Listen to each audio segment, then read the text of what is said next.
All right, problem 4-8. Solve each equation below. Think about rewriting, looking inside, or undoing to simplify the process. So we're going to be looking at our four problems here, A, B, C, and D. We're going to solve each of them. There are different approaches that you could take. Once again, they talk about rewriting, looking inside, or undoing there. These are processes that you should have talked about in the past with your teachers. But we're going to take it here and we're going to go through and solve each of these. If this isn't the way you solved it, doesn't mean that you're wrong. It just means that, I might have looked at it in a different perspective or tried a different approach there. If you have questions, make sure you ask your teacher when you get to class. So the first one here, we have 2 times the quantity of x minus 1 squared. And then we're adding 7, and that equals 39.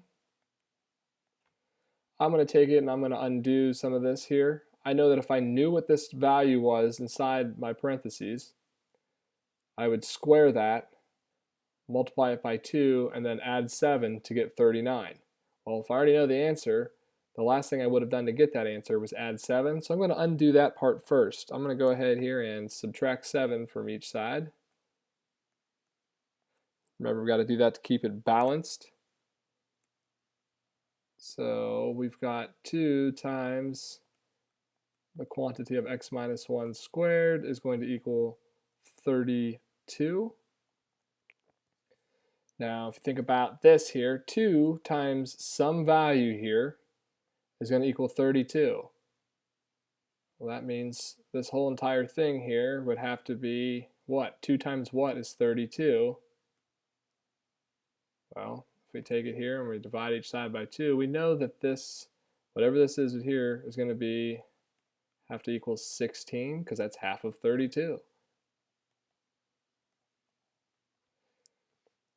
Now, if you already did problem 4-7 and watched the video, we could solve this one the same way that we did there, or we could look at it from a different approach, and I'm going to do it a different way here. If you want to undo this and take the square root of both sides, you can do that.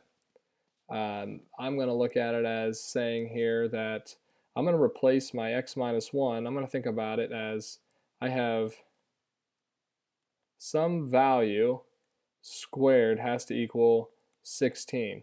So let's think about what values could we square to get 16. Well, we could end up with the number 4.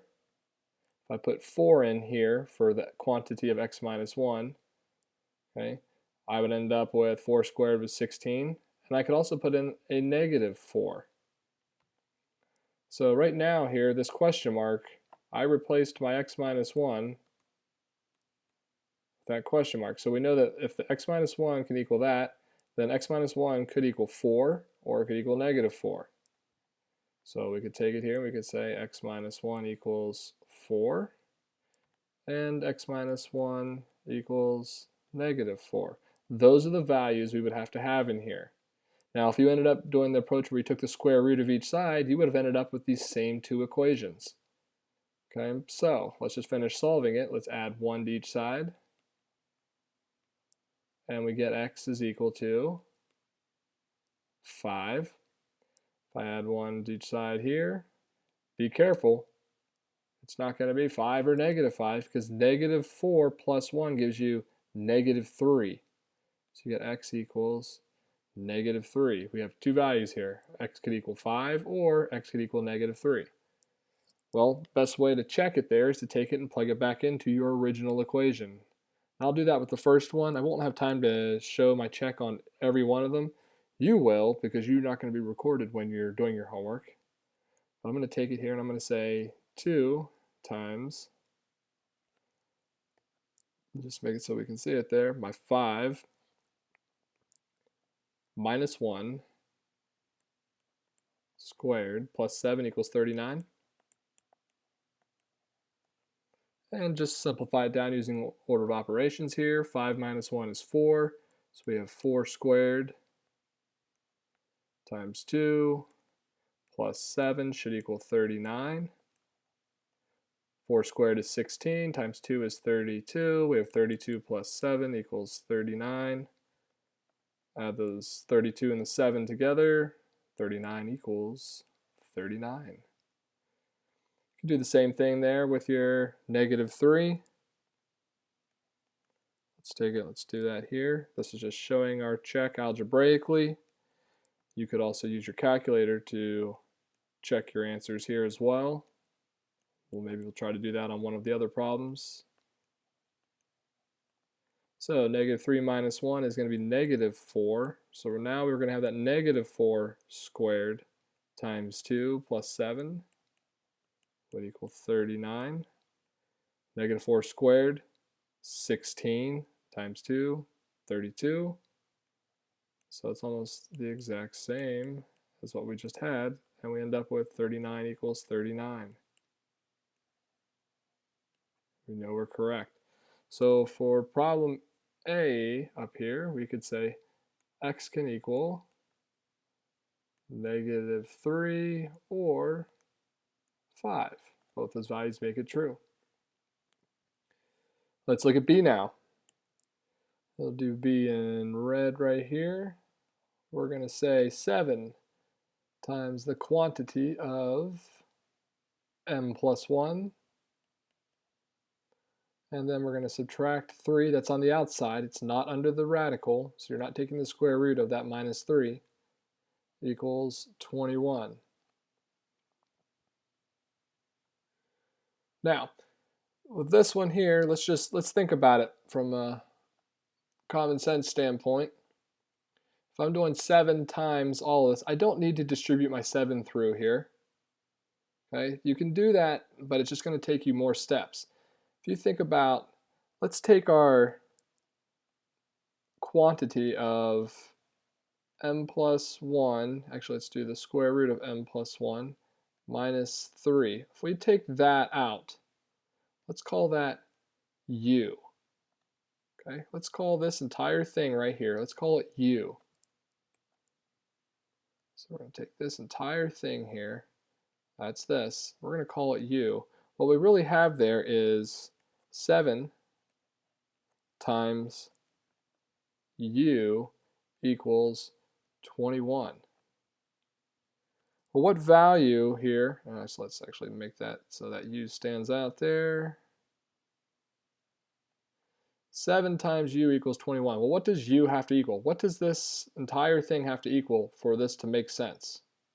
Well, 7 times 3 equals 21. So we know that u has to equal 3. So if u has to equal 3, if we look at it here, and u also equals this quantity, then that means that this quantity here should equal 3. We can take it and we can say the square root of m plus 1 minus 3 should equal 3. Let's take it here. Let's just finish going through. Let's undo the fact that we're taking away 3 from all of this by adding 3 to each side. We're going to have the quantity of m plus 1, or the square root of, of the quantity of m plus 1 should equal 6. So the square root of some number equals 6. Well, think about that.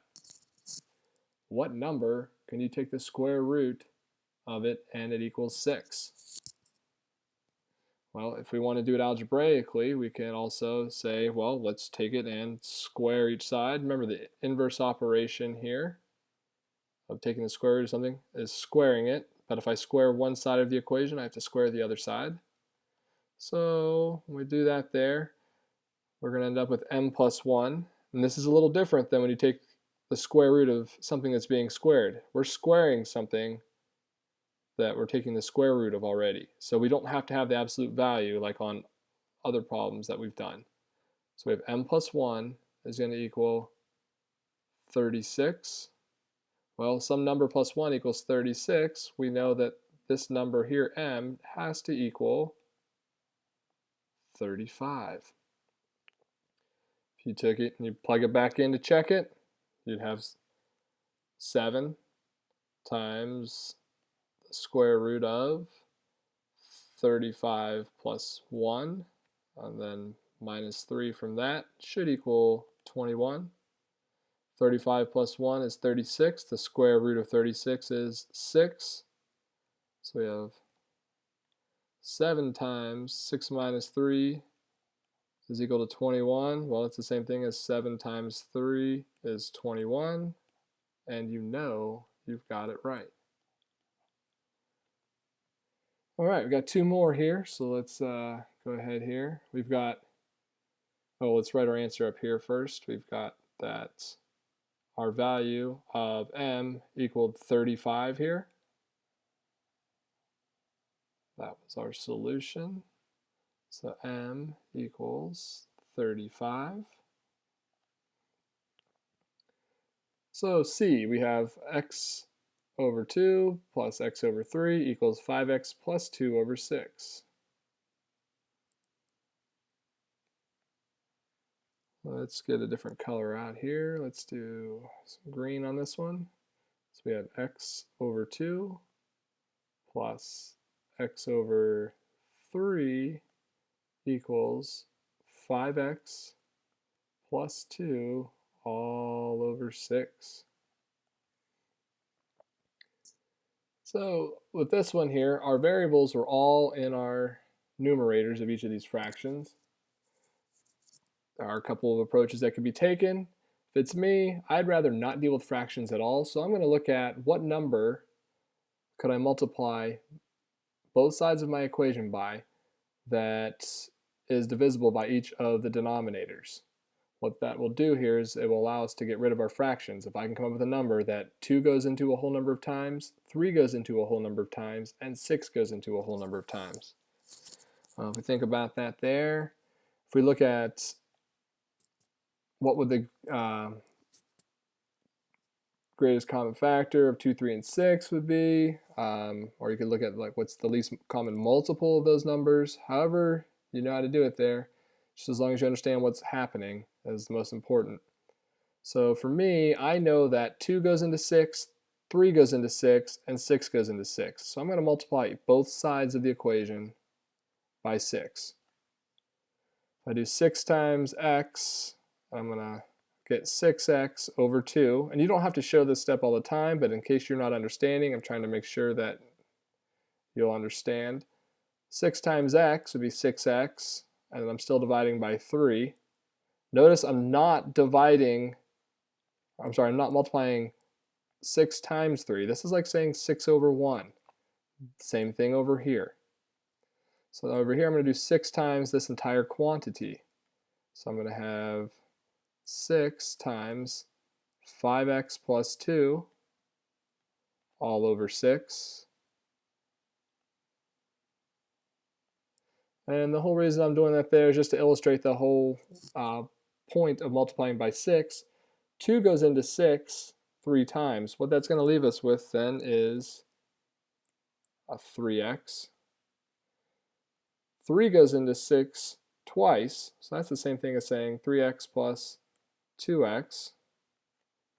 And if I have a factor of 6 in my numerator and in my denominator, we know that that's going to create a value of 1. So this entire thing here creates a value of 1, or a giant 1, which would then leave us with just 5x plus 2. Now many of you should be at the point there where you don't have to write out this step, but if you make mistakes, go ahead and do that. You can write it out there. You could just say 6 and 2, 6 divided by 2 is 3. You could say 6 times x is 6x divided by 3 would be 2x. That's completely fine. You can skip over this step if you understand it. Now let's just finish solving this here. 3x plus 2x is 5x. So right now I'm saying 5x equals 5x plus 2. So some number times 5 is going to equal that same number times 5, but then plus 2. If you think about it, that makes no sense. How could I multiply some number times 5 and get the same number, but then add 2 to it there also? And if we get all our variables on the same side here,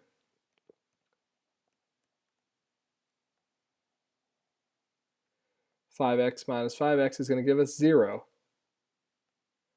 5x minus 5x gives us 0. So I get 0 equals 2. Is that true? Is that a true statement? No, it's not, which means that there are no values of x that we could plug in here and make this true. So we have no solutions.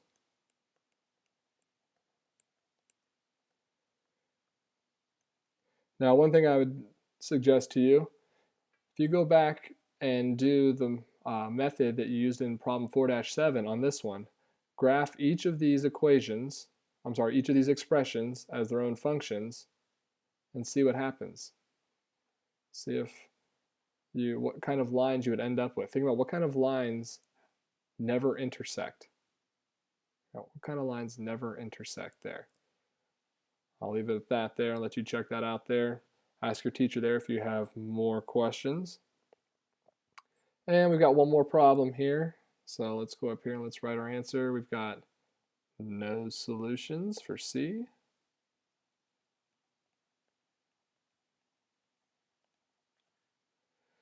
D, we've got -7 plus the quantity of 4x plus 2 over 2 equals 8. I have to go back and forth on that one to make sure I can remember all that. So we've got D. One more time, we have -7 plus, we have a fraction here, we have 4x plus 2 over 2.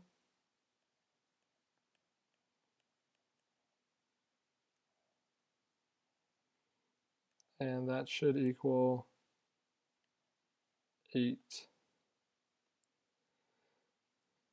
Now, multiple ways of solving this problem here. You could start out trying to simplify it a couple different ways as well. But it says that we have -7 plus some number here is going to equal 8. Well, what number can you add to -7 to get 8? Well, we can undo this part by adding 7. And we get that our fraction here, 4x plus 2 over 2, should equal 15. Now, the next part of this is going to be up to you how you wish to solve. Some of you may notice here that 4x plus 2 does factor. You could factor out a 2 and simplify that down. You could say, hey, I know that 2 goes into 4 and 2 goes into 2. So if we factor out a greatest common factor there, we have 2 times, well, 2 times what gives me 4x? That'd be 2x's. And 2 times what is going to give me positive 2? Well, that'd be 1. Now that whole entire thing is still being divided by 2 to get 15.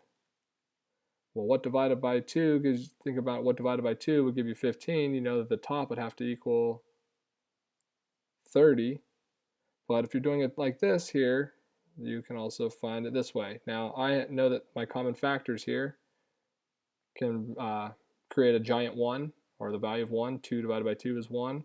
So I have 2x plus 1 equals 15. I could go through and solve the rest of the way here. If I know some number plus 1 is 15, well, I know that then that 2x has to equal 14, because 14 plus 1 is 15. And 2 times some number is 14. I know that 2, if I divide by 2 on each side, or if I just look at it there, I know that my x should equal 7.